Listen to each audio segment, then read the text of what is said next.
और श्री रामचरितमानस जो है वो प्रयोग का विषय है। श्री रामचरितमानस हमें सिखाती है कि भाई भाई में प्रेम हो तो कैसा हो। श्री रामचरितमानस हमें सिखाती है कि पति पत्नी जब जीवन निर्वाहन करें, दाम्पत्य जीवन जिए तो कैसे जिए। श्री रामचरितमानस हमें सिखाती है कि जब एक पुत्र अपने पिता के पास जाए तो पिता के पास जाकर के अपने पिता से कैसे मिले। श्री रामचरितमानस हमें सिखाती है कि जब एक शिष्य गुरुदेव के पास जाए तो अपने गुरुदेव से कैसे मिले।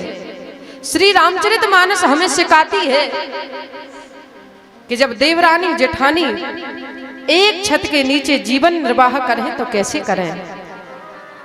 यहां तक श्री रामचरितमानस हमें सिखाती है कि जब एक दामाद अपनी सास माता से मिले तो कैसे मिले। श्री रामचरितमानस प्रयोग का विषय है, जीवन जीने का विषय है। श्री रामचरितमानस हमें जीवन जीना सिखाती है। श्री गोस्वामी तुलसीदास जी महाराज ने प्रमाण दिया है कि एक दामाद जब अपनी सास माता के पास गया तो कैसे मिला। कि राम बिदामा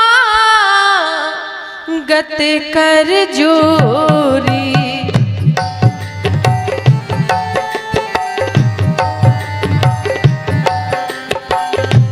राम बिदामा गत कर जोरी,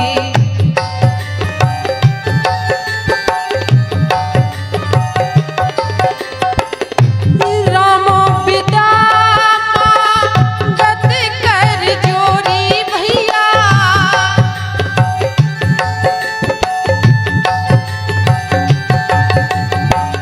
कीने बहोरे बहोरी,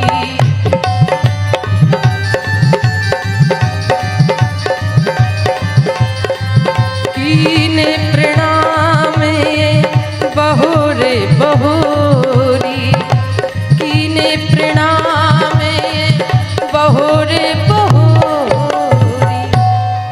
कहा कि श्री रामचरितमानस का दामाद है। आज के दामाद यदि 4 व्हीलर की बात हो और 4 व्हीलर की जगह 2 व्हीलर मिले तो बोले महाराज दामाद विवाह में रुष्ट हो जाता है। लेकिन श्री रामचरितमानस का दामाद है। जब राम अपनी सास माता सुनैना के पास गए, अपनी माँ के पास जाकर के हाथ जोड़ लिए, माँ हम जाना चाहते हैं, हमें विदा दो। कीन प्रणाम बहोर बहोरी, बोले कई बार प्रणाम किया। कहा कि महाराज श्री रामचरितमानस जीवन जीना सिखाती है कि दामाद जब ससुराल में जाए अपने ससुर जी से कैसे मिले, अपनी सास माता से कैसे मिले। एक पुत्र पिता के पास जाए तो जाकर के कैसे प्रणाम करे। प्रातः काल उठ के रघुनाथा, मात पिता गुरु ना बह माथा। अपने गुरुदेव के पास जाए तो जाकर के कैसे प्रणाम करे। कहा कि महाराज श्री रामचरितमानस जो है वो प्रयोग का विषय है, ये जीवन जीने का विषय है। जिस दिन आप श्री रामचरितमानस को पढ़ना सीख जाओगी, जिस दिन प्रतिदिन अपने घर में 1 दोहा 2 दोहा आदि का पाठ करने लग जाओगी, मैं इस व्यास मंच से कह रही हूं, किसी के घर में आंगन के बीच में दीवार खड़ी नहीं होगी। क्योंकि वो जान जाएंगी कि कौशल्या मैया ने जीवन कैसे जिया है।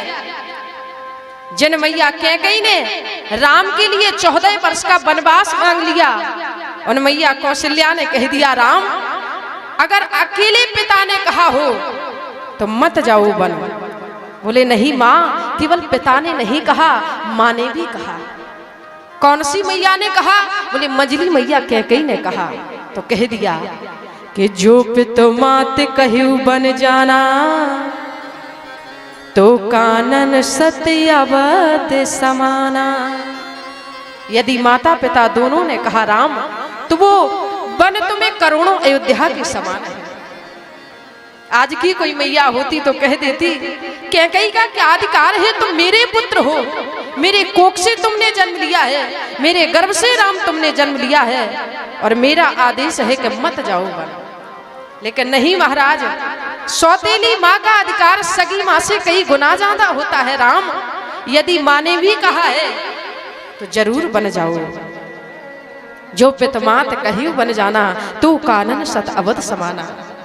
मैं कहना केवल इतना चाह रही थी, जो श्री रामचरित मानस है ना, ये हमें जीवन जीना सिखाती है, हमें कैसे जीवन जीना है। आज भगवान शंकर कथा सुनने के लिए जब चले, आगे आगे भगवान शंकर हैं, पीछे पीछे मैया सती है। और मैं प्रायः एक बात कहा करती हूँ, जिस घर का पति आगे चल रहा हो, पत्नी पीछे चल रही हो, कभी भी उस घर का हाल मत पूछना, क्योंकि जिस घर का पति आगे है, पत्नी पीछे है, जिस घर की चाल अच्छी है, उस घर का हाल भी अच्छा होगा। और जिस घर की पत्नी आगे चल रही हो, पति पीछे चल रहा हो, उस घर का भी हाल मत पूछना, क्योंकि जिस घर की चाल ही अच्छी नहीं है, उस घर का हाल भी अच्छा होने वाला नहीं है।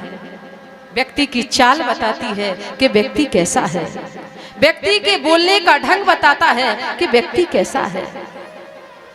आज आगे आगे भगवान शंकर हैं, पीछे पीछे मैया सती हैं। और गोस्वामी ने लिखा कि संगे सती जगे जननी भवानी, संगे सती जगे जननी भवानी, संगे सती जगे जननी भवानी, संगे सती जगे जननी भवानी, संगे सती जग जननी भवानी, संगे सती जगे जननी भवानी, पूजे ऋषि अखिलेश्वर जानी, पूजे ऋषि अखिलेश्वर जानी, पूजे ऋषि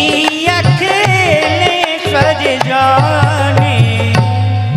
भगवान शंकर हैं, महादेव हैं, चंद्रमौलीश्वर हैं, शशांक शेखर हैं, काशीवासी हैं।